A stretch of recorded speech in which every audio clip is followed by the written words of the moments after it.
أعوذ بالله من الشيطان الرجيم. بسم الله الرحمن الرحيم. ويوم نبعث من كل أمة شهيدا ثم لا يؤذن للذين كفروا ولا هم يستعتبون. وإذا رأى الذين ظلموا العذاب فلا يخفف عنهم ولا هم ينظرون. فلا يخفف عنهم ولا هم ينظرون. وإذا رأى الذين أشركوا شركاءهم قالوا ربنا هؤلاء شركاؤنا الذين كنا ندعو من دونك فألقوا إليهم القول إنكم لكاذبون. وألقوا إلى الله يومئذ السلام وضل عنهم ما كانوا يفترون. الذين كفروا وصدوا عن سبيل الله زدناهم عذابا فوق العذاب بما كانوا يفسدون.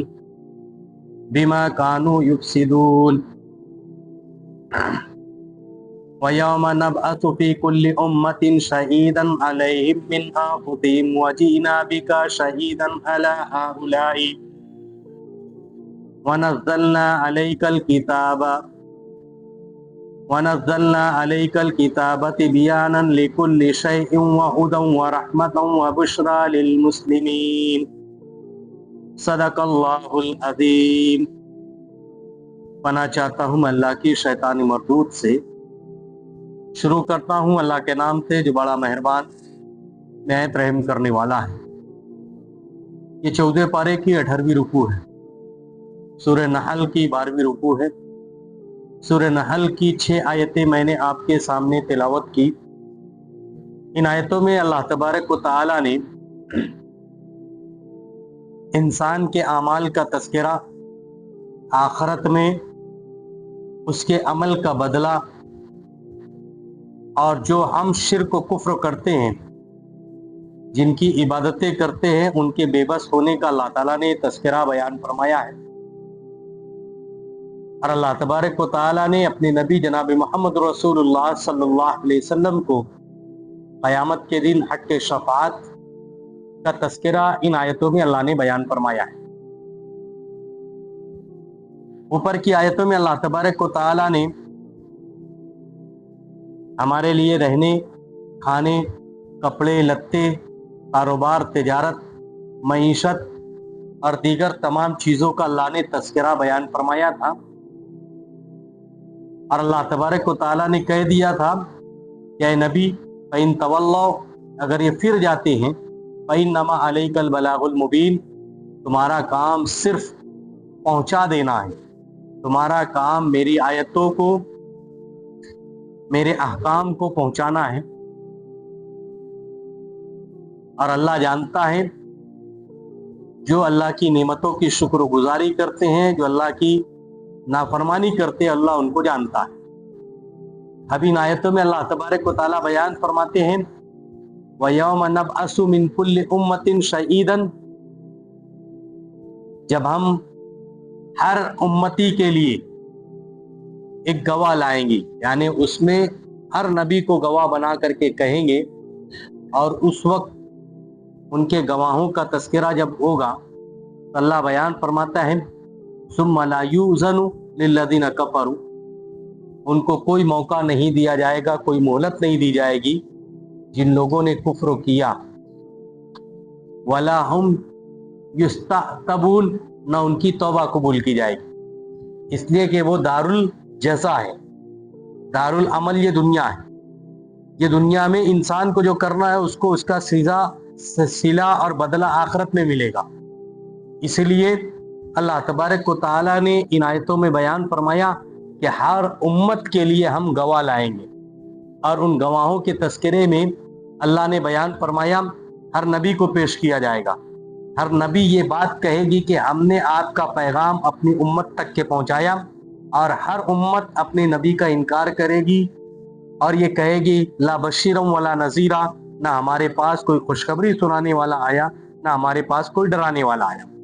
اللہ تبارک و تعالیٰ آخر میں اپنے نبی کو اپنے نبی کو اس بات کا دلیل بنا کر کے یعنی پیش کریں گے اور یہ کہیں گے کہ تم بتلاؤ کیا ہے۔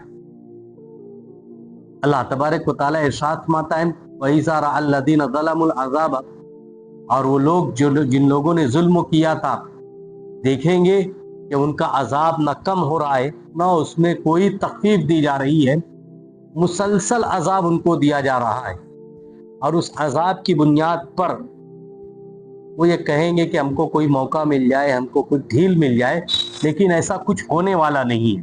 وَإِذَا رَأَى الَّذِينَ ظَلَمُوا الْعَذَابَ فَلَا يُخَفَّفُ عَنْهُمْ وَلَا هُمْ يُنظَرُونَ، نہ مہلت دی جائے گی نہ موقع دیا جائے گا، مسلسل عذاب ہوگا، یہ آخرت کا ہے۔ جیسے اللہ تبارک و تعالیٰ نے بیان فرمایا کہ نعمتوں میں اضافہ ہوگا، جنت کے درجات میں اضافہ ہوگا، ایسے ہی عذاب میں بھی ہوگا کہ عذاب دن بدن سختی کے ساتھ ہوگا۔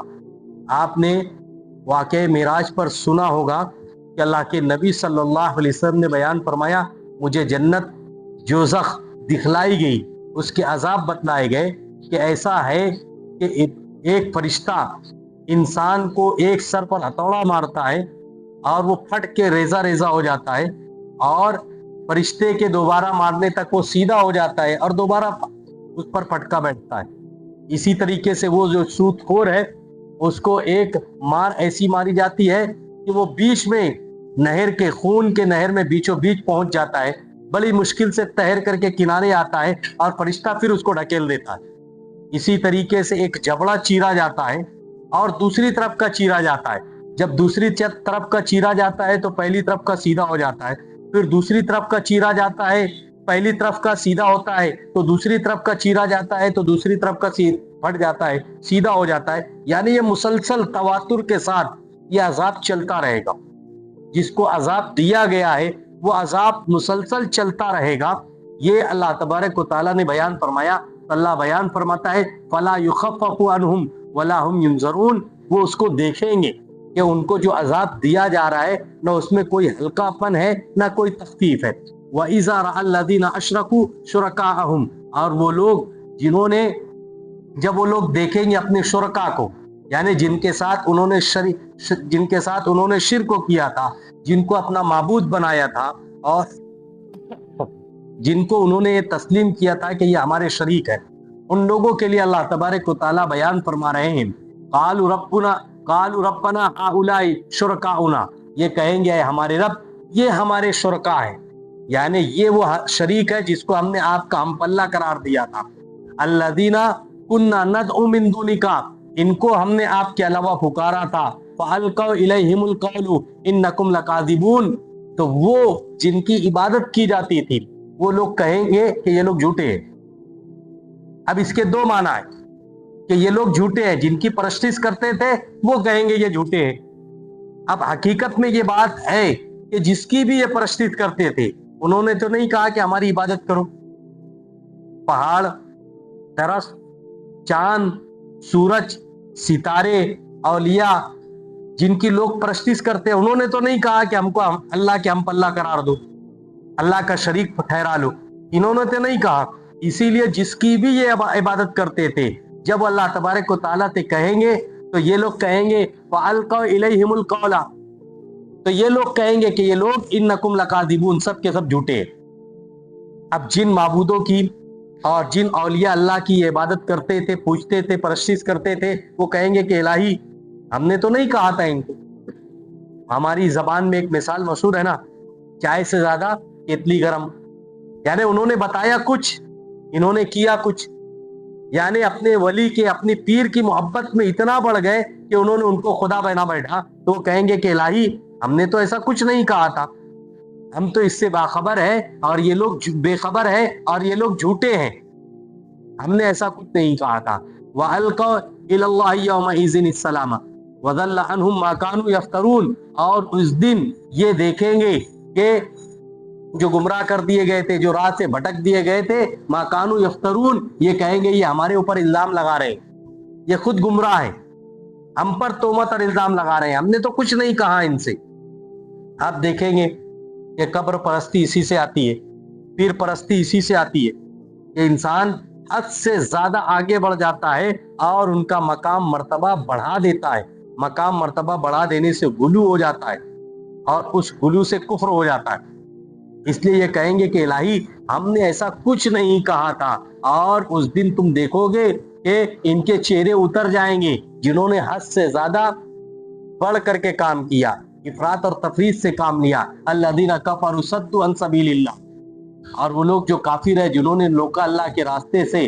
زدناہم عذابا, ان کا عذاب زیادہ ہوگا. فوق العذاب, جو اللہ نے عذاب دیا تھا اس سے زیادہ ان کا عذاب ہوگا. بما کانوا یفسدون, جو انہوں نے نافرمانی کا کام, گناہ کا کام, فسق و فجور کا کام کیا, اس بنیاد پر ان کا عذاب بڑھے گا. اسی لیے حدیث میں اللہ کے نبی صلی اللہ علیہ وسلم نے کہا, امام بخاری رحمت اللہ علیہ نے بخاری میں کہا, الایمان یزید و ینقص, ایمان کم زیادہ ہوتا ہے. ایسے ہی اعمال بھی کم زیادہ ہوتے ہیں. جب اعمال اور ایمان کم زیادہ ہوتا ہے تو جنت اور جہنم کے درجات بڑھتے چلتے ہیں. انسان اچھا کرے گا تو جنت کے اچھے اعمال بڑھیں گے, جنت کے درجات بڑھیں گے. انسان برا کرے گا تو جہنم کے عذاب اور جہنم کی سختیاں اس کے ساتھ بڑھے گی. اس لیے حدیث میں اللہ کے نبی صلی اللہ علیہ وسلم نے بیان فرمایا, انسان کا دل ہے, انسان اگر غلطی کرتا ہے, گناہ کرتا ہے, نافرمانی کرتا ہے, دل پر ایک سیاہ دھبا لگتا ہے, ایک سیاہ دھبا لگتا ہے, اور دوبارہ جب غلطی اور گناہ کرتا ہے تو وہ دھبا بڑھ جاتا ہے, اور جب وہ دھبا بڑھ جاتا ہے تو مزید کالا ہو جاتا ہے. آخر ہوتا یہ ہے کہ وہ بار بار غلطی کرنے اور بار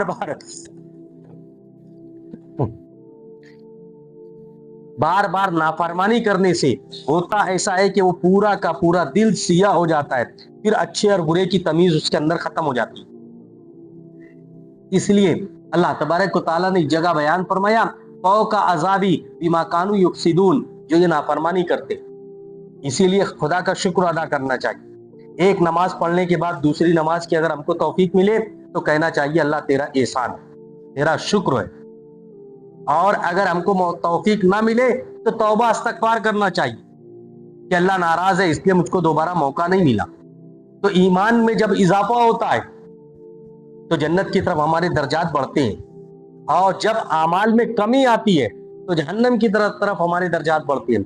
تو اسی کو اللہ تبارک تعالیٰ نے ایک جگہ بیان فرمایا, فوق العذاب, عذاب بڑھ جاتا ہے, عذاب بڑھ جاتا ہے. اللہ تبارک تعالیٰ نے ایک جگہ بیان فرمایا, اللہ بیان فرماتا ہے, وَيَوْمَ نَبْعَثُ بِكُلِّ أُمَّةٍ شَهِيدًا عَلَيْهِمْ مِنْ أَنفُسِهِمْ, اور اس دن ہم ہر امت کے لیے لائیں گے ایک گواہ. دیکھیے اللہ نے ایک جگہ بیان فرمایا, وَيَوْمَ نَبْعَثُ بِكُلِّ أُمَّةٍ شَهِيدًا عَلَيْهِمْ مِنْ أَنفُسِهِمْ, اور آپ کو ان تمام پر لائیں گے. وَجِئْنَا بِكَ شَهِيدًا عَلَى هَؤُلَاءِ, آپ کو تمام امتیوں پر گواہ لائیں گے. یہ کون بیان کر رہا ہے؟ اللہ.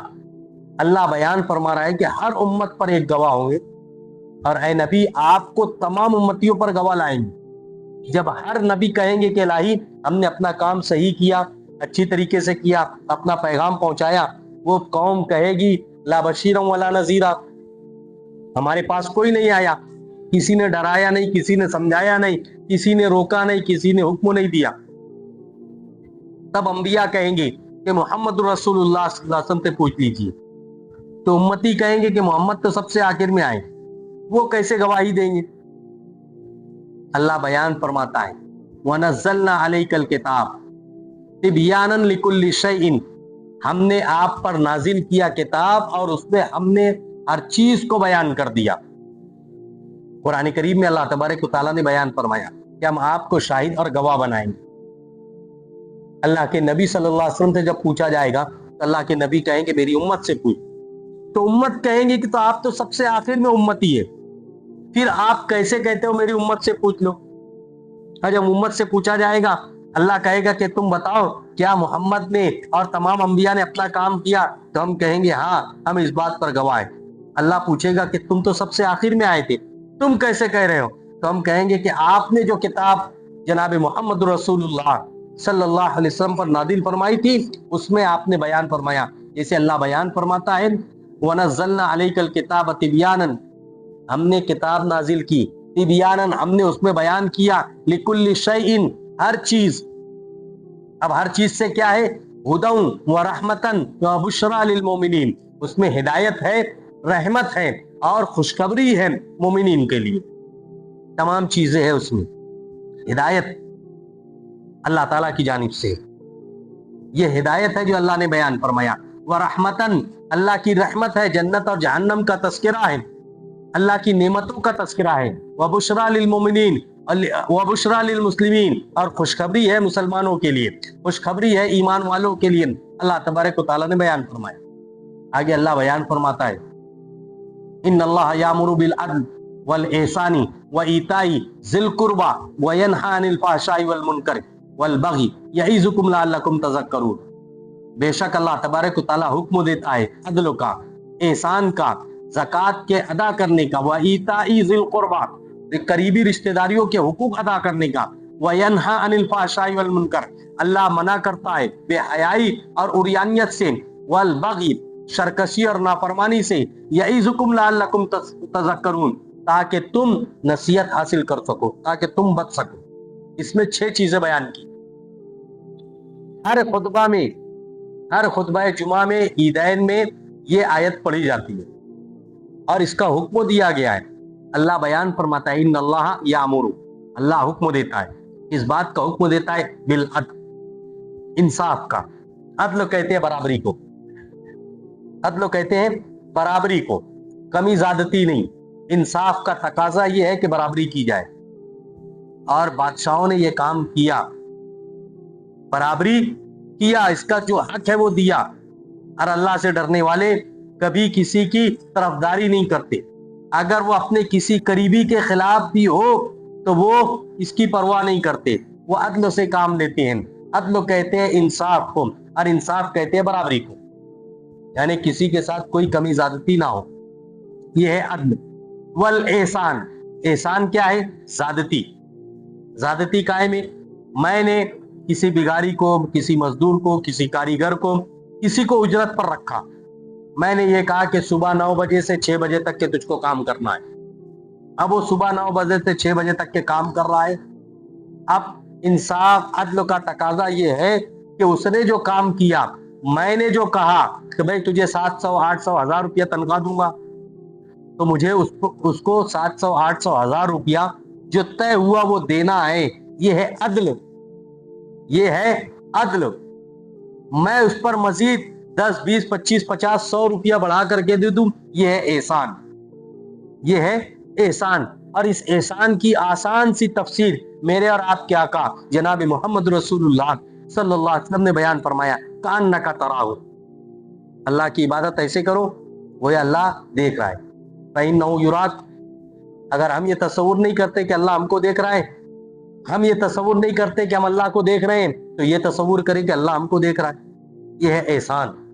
عبادت اسی کو کہتے ہیں. احسان کا معاملہ یہی ہے کہ جو ہے وہ ہے, اس سے کچھ اچھا کرنے کی کوشش کرو, یہ احسان ہے. وایتاء ذی القربى, اور اپنے رشتہ داروں کا, اپنے پڑوسیوں کا, اپنے متعلقین کا حق ادا کرو, حق ادا کرنے کا حکم دیا.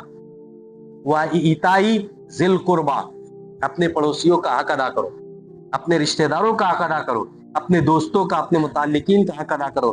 یہاں اللہ نے ایتاء ذی القربى بیان کیا, اپنے قریبیوں کا حق ادا کرو. اب آپ سوچئے, چلتے چلتے ایک بات میں آپ کو بتا دوں. اللہ کے نبی صلی اللہ علیہ وسلم نے بیان فرمایا, جب قربانی کرو تو قربانی کے گوشت کا 3 حصہ کرو, ایک اپنے لیے, ایک اپنے رشتہ داروں کے لیے, اور ایک غریبوں کے لیے. اب ہم سوچیں ہم کیسے کام کرتے ہیں. شادی بیاہ کی کوئی تقریب ہو, منگنی کا کوئی پروگرام ہو, گھر بنانے کا کوئی پروگرام ہو, ہم لسٹ بناتے ہیں, ہم ذہن میں ایک خاکہ بناتے ہیں, یہ فلاں رشتہ دار ہے اس کو بلانا ہے, یہ فلاں متعلق ہے اس کو بلانا ہے, یہ اپنا دوست ہے اس کو بلانا ہے, یہ اپنا قریبی ہے اس کو بلانا ہے. بقرعید کے جانور پر ہم کیا کرتے ہیں؟ کوئی پروگرام نہیں, بس تھیلی بھرا اپنی مرضی سے جس کو چاہ دیا. ہونا تو انصاف کا تقاضا یہ ہے کہ ہم خیال رکھیں, جیسے اپنی تقریب کے موقع پر ہم خیال رکھتے ہیں, تو اپنی عبادت کے موقع پر بھی ایسا خیال رکھیں کہ اپنے رشتہ دار, اپنے متعلقین, اپنے پڑوسی وہ جو غریب ہیں, جیسے ہمارے حقدار ہیں ویسے ہم ان تک کے پہنچائیں. ایسا نہیں کہ تم تو نہیں آئے تھے, تم آتے تو مل جاتا. قربانی ہماری قبول ہو اس کے لیے جدوجہد ہمیں کرنا ہے.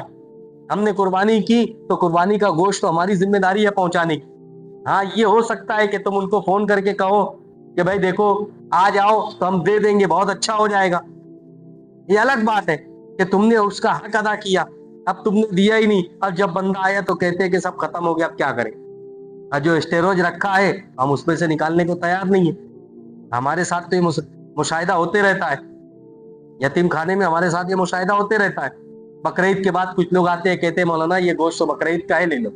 ہم نے کہا بھائی کیا ہوا, تو کہنے لگے پاور بار بار جا رہی ہے, پاور بار بار جا رہی ہے, فریزر میں گوشت رکھا ہے خراب ہو جائے گا اس لیے دے رہے. ہم نے کہا اچھا رہے گا آپ لے کر کے جاؤ. کیوں؟ مری مرغی اللہ نام, کہتے ہیں نا مری مرغی اللہ نام. کچھ ایسا بھی ہوتا ہے کہ ہم پھینکتے ہیں, انہیں لا کر کے دیتے ہیں, اس میں سے بدبو آتی ہے. ظاہر سی بات ہمیں بچے بیمار نہیں کرنا ہے. بعض مرتبہ تو ایسا ہوتا ہے کہ لانے والوں کے سامنے ہم کوڑے دان میں ڈالتے ہیں, بھئی تم نے دے دیا نا, دیکھو ہم کیا کر رہے ہیں. اب وہ یہ تو نہیں کہہ سکتا کہ تم کیوں کوڑے دان میں ڈال رہے ہو. جب ہم واپس لے جانے کی بات کرتے تو لے کر نہیں جاتے, تو ہم ان کے سامنے کوڑے دان میں ڈالتے ہیں, کچرا کے بالٹی میں ڈالتے ہیں کہ اس کو وہ آئے گا تو اس کو پھینک دینا. انسان دبا دبا کر کے رکھتا ہے, حالانکہ اللہ کی ذات پر یقین رہنا چاہیے, اللہ دیتا ہے. اللہ بیان فرما رہا ہے وَإِيتَاءِ ذِي الْقُرْبَى, اور ادا کرو اپنے قریبیوں کا حق. وَيَنْهَى عَنِ الْفَحْشَاءِ وَالْمُنکَرِ, اللہ بیان فرماتا ہے کہ رکو نافرمانی اور بے حیائی سے, وَالْبَغْيِ, اور سرکشی سے. 3 چیز کا حکم دیا, 3 چیز سے منع کیا. اللہ نے 3 چیز کا حکم دیا. بالعدل, انصاف, انصاف سب کے ساتھ.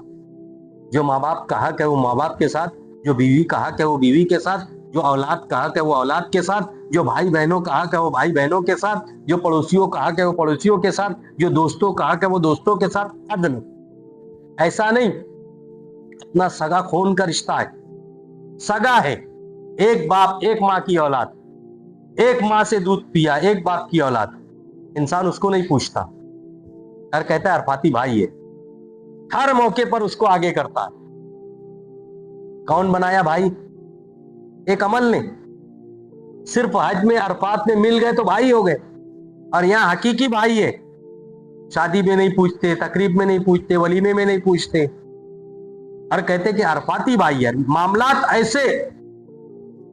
کلامان الحفیظ, ایک جگہ ہم گئے تو بیٹھے ہوئے تھے, اچانک 2 لوگ آئے, آؤ آؤ آؤ, بڑے ادب و احترام کے ساتھ بیٹھے, بات چیت سب کچھ ہوا. ہونے کے بعد جب وہ گئے, میں نے پوچھا کون تھے, تو کہنے لگے ہمارے عرفاتی بھائی بہن. میں نے کہا محرم ہے وہ, محرم ہے وہ. کہا مولانا عرفات میں ملے تھے. میں نے کہا عرفات میں ملے تو رشتہ قائم نہیں ہو جاتا. وہ حجین تمہاری محرم ہے, اس لیے پردہ ضروری ہے, ان کا بھی اور تمہارا بھی. دیکھیے اللہ تعالیٰ نے جو بنایا ہے وہ حقیقت ہے, ہم نے جو بنایا وہ حد سے تجاوز ہے. بھائی بہن کا رشتہ دار ہونا چاہیے, لیکن ایک حد تک, اس حد کے آگے نہیں. بڑی بے حیائی کے ساتھ کہتے ہیں کہ ہم عرفاتی ہیں, اور عرفاتی ہونے کے لیے آگے اپنے حقیقی بھائی بہنوں کو نظر انداز کرتے ہیں. عدل نہیں ہے. انصاف کا تقاضا یہ ہے کہ اپنے بھائی بہنوں کے ساتھ جیسا کہ قرآن نے حکم دیا وہ رشتہ داری ادا کرنا ہے, وہ رشتہ داری ادا کرنا ہے. اللہ تعالیٰ بیان فرما رہا ہے یامر بالعدل, پہلا حکم دیا عدل کا, دوسرا حکم دیا احسان کا, تیسرا حکم دیا ایتاء ذی القربیٰ, اپنے قریبیوں کا حق ادا کرنے کا. اب ہر معاملے میں آپ سوچ سکتے ہیں احسان کیا ہے. بھئی اپنا بھائی ہے, میں دوسروں پر خرچ کروں اس سے بہتر اپنے بھائی پر خرچ کروں, پتہ بھی نہ چلے اور اس کو میں خرچ کروں, یہ احسان ہے. زکوٰۃ صدقہ میں دوسروں کو دیتا ہوں, میرا بھائی ضرورت مند ہے, میری بہن ضرورت مند ہے, دوسروں سے بہتر ہے اس کے ساتھ احسان کرنا. آج ہم نہیں کر رہے ہیں, یہ اللہ تعالیٰ نے ہم کو دیا. وَإِيتَاءِ ذِي الْقُرْبَىٰ, اپنے قریبی رشتہ داروں کا حق ادا کرنے کا, پڑوسیوں کا حق ادا کرنے کا یہ حکم اللہ نے دیا. وَيَنْهَىٰ عَنِ الْفَحْشَاءِ, برائی سے روکنے کا.